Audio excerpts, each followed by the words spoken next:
Buen día chicos, el día de hoy vamos a comenzar con el siguiente tema seguimos en textos recreativos, pero ahora nos vamos a la siguiente clasificación que son textos recreativos literarios, los cuales se dividen en tres: el narrativo, el lírico y el dramático. Voy a explicar de una manera muy breve cada uno, voy a leer la definición.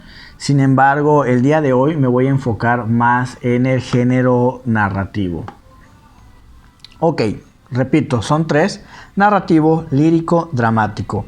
El narrativo relata principalmente en prosa, ya explicamos qué es prosa, una serie de acontecimientos que pueden o no ser ficticios. Sus principales modos discursivos son la narración, la descripción y el diálogo.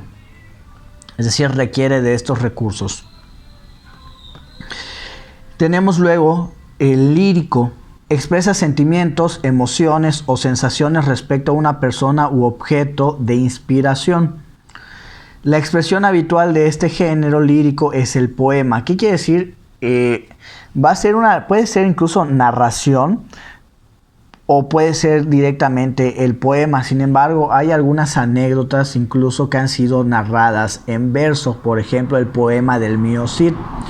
Entonces, por lo general acá en el género lírico vamos a tener a lo que viene siendo los poemas, conformado por versos que pueden seguir en esquema métrico o ser libres. Como ya les había mencionado en la canción, las características que tiene una canción pues son muy similares a la de un poema, solo que la canción tiene música. Esto también ya lo habíamos explicado. Luego tenemos tenemos la clasificación dramático. Dice: representa una serie de acontecimientos que conocen directamente a través de los diálogos y acciones de los personajes en escena. Sus principales modos discursivos son el diálogo y las acotaciones. Acá es como si estuviésemos leyendo un libreto. Va a haber diálogo entre personajes, va a ser más puro diálogo en vez de narración.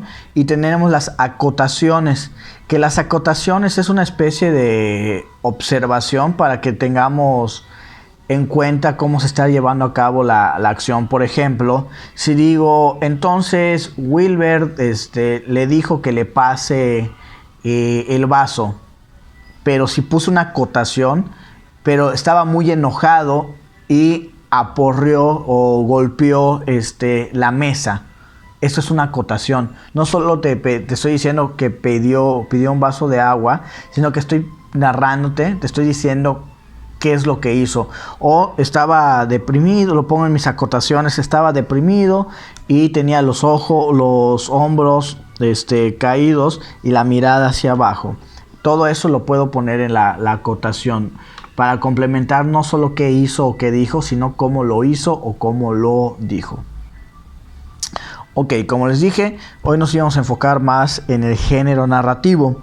Dice: el género narrativo incluye cuentos, novelas, mitos y leyendas, entre otros textos literarios en los cuales, por intermediación de un narrador, se cuenta una historia, ya sea verdadera o falsa, en el que las personajes hacen avanzar el trama en un mundo creado por la imaginación. Aunque ya les dije, puede ser algo verdadero o puede ser algo que no.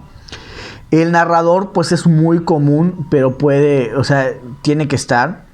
Hay diferentes tipos de narradores. Puede ser omnipresente, puede ser que el protagonista sea el narrador o incluso el ayudante del protagonista, un personaje secundario pudiese ser. Vamos a ver las características externas de un texto narrativo. Planteamiento o situación inicial.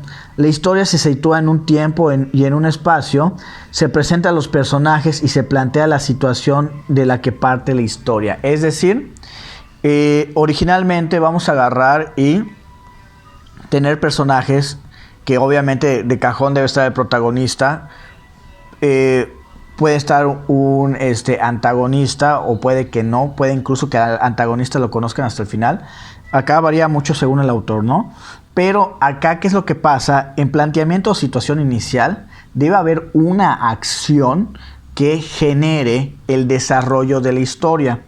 ¿Qué quiere decir esto? Una detonante que haga que la historia tenga sentido. No sé, secuestraron a una princesa y pues esa es la situación. Ahora el cuento se va a basar en cómo rescatarla. Entonces tiene que haber un planteamiento o una situación inicial. Tenemos que también eso nos pudiese servir como inducción. Luego tenemos el desarrollo, que el desarrollo son los acontecimientos de la historia que avanzan en el tiempo y el espacio. Por ejemplo, en lo que viene siendo el desarrollo, y también va muy pegado al nudo, es todo aquello que tiene que ir pasando nuestro protagonista, varias acciones que tiene que llegar.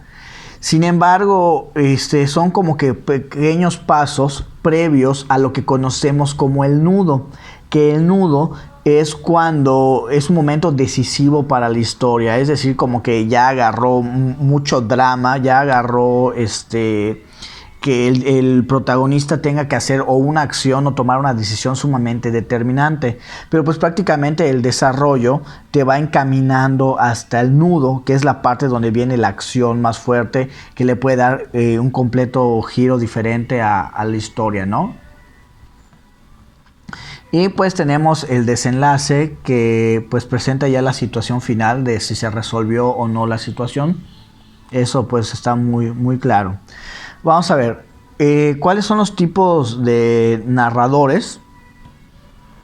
Los tipos de narradores tenemos el de primera persona, que es decir, yo, que es un punto de vista subjetivo, lo que implica un conocimiento parcial de los acontecimientos.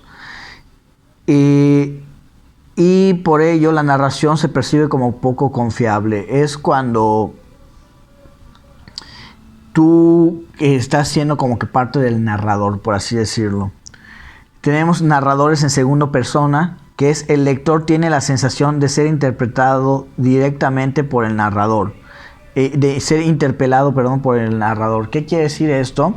Que el lector se está viendo más involucrado en lo que viene siendo la narración de la historia. El narrador en tercera persona, él o ella, como un personaje, un testigo de los hechos narrados, o bien que esté fuera de la historia y adopte un punto de vista omnisciente. ¿Qué quiere decir esto? Que puede ser alguien, vamos a suponer un personaje, que no participó en la historia, sino que estaba de observador. Puede ser un narrador omnisciente que en realidad no exista dentro de la historia, o puede ser alguien que estuvo de espectador, así que estuvo de fondo y no nos dimos cuenta nunca. Ahí tiene muchas variaciones. Por ejemplo, en el cuento, bueno, ya es novela, La ladrona de libros, al final pues te da a entender que la muerte fue la narradora, pero pues en ningún momento sale la muerte como personaje. Eso sería este tipo de narrador. Otro aspecto muy principal o que predomina en esta clasificación son los tipos de personajes. Que tenemos los personajes principales o primarios, que es el protagonista y el antagonista. Que el antagonista no necesariamente tiene que ser malo, sino que es una contraparte del protagonista. Por ejemplo, si el cuento se trata de una carrera, pues no necesariamente hay un villano. O sea, estás compitiendo con otra persona, es tu antagonista, pero no necesariamente es un villano. Tenemos personajes secundarios, que son los que van a ayudar a nuestro protagonista a resolver sus problemas. También digamos que el antagonista pudiese tener sus personajes secundarios. Tenemos a los personajes terciarios o incidentales, que son personajes que solo llevan a cabo una acción y se retiran, pero que esa acción puede ser muy importante y cambiar el giro de la historia. Y pues tenemos a los personajes ambientales, que pues prácticamente los vamos a tener de fondo nada más y ya, no intervienen en la historia. Ok, además de todo esto, pues tenemos, vamos a ver, el más popular, el más conocido, pues es el cuento, el cual tiene también sus subgéneros. que es el cuento fantástico, que acá intervienen ya bestias o criaturas fantásticas, por así decirlo. Los cuentos de hadas, cuentos de suspenso, que en realidad lo que tiene que ir generando es esta sensación de suspenso, ¿no? Que te va a mantener, la mayor parte del cuento te va a mantener en duda, hasta que al final ya se resuelve. Esa es la finalidad de un cuento de suspenso. Cuento de comedia, pues puede ser que constantemente te estén narrando una historia, pero te estás buscando, constantemente están buscando que te estés riendo y riendo y riendo y riendo.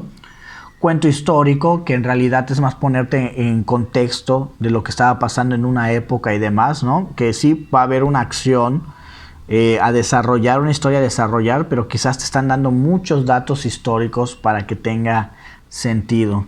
O que fue algo que realmente, pues digamos que sí pasó, pero que el contexto histórico es muy importante. Un cuento romántico también pudiese ser. Microrrelato, ojo acá, esta es incluso hay muchos concursos de esto. Un microrrelato es un cuento, pero muy, muy, muy corto, que puede ser en un párrafo incluso. Un párrafo, dos, menos de una página. Entonces, eso es un microrrelato. Hay muchos concursos de eso. Cuentos de ciencia ficción, que incluyen una visión del futuro, y también hay mucho manejo de tecnología también futurista. Puede ser también de situaciones futuristas, pudiese ser.